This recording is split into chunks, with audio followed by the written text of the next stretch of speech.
Genetic diseases are caused by spelling errors in our genetic makeup. Our genetic blueprint is immensely complex. It's equivalent to 200 Sydney telephone books worth of information, and the cause of a genetic disease might be as simple as a spelling error.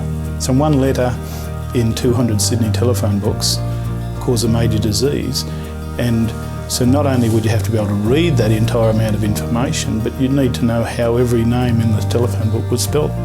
It's a very long, complex journey. It's only the first step to identify the spelling error. Then you have to understand how it causes illness in a child. And once you understand that, you've got the possibility of working on novel ways of treating the condition.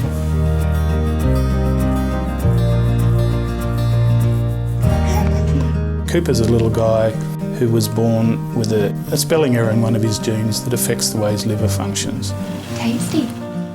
What Cooper needs is a liver transplant. We're looking to a future where, rather than giving him a new liver, we could actually genetically repair the one he's got.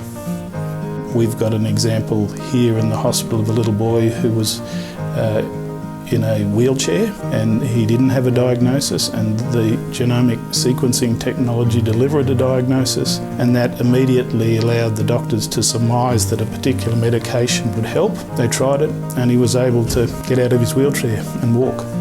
Good, and sit down. When you help a child, you're having a lifetime effect.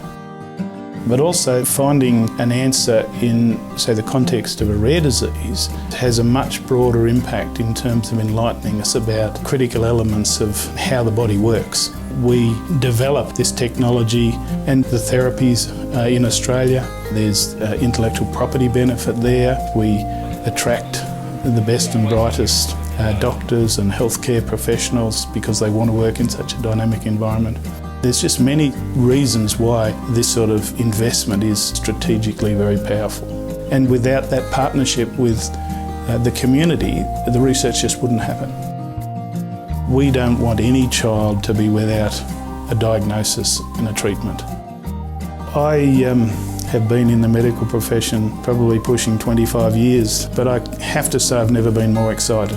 I think the revolution in genetics offers extraordinary opportunities to help children and their families in ways that we couldn't have dreamed possible even a decade ago. We live in fabulously exciting times.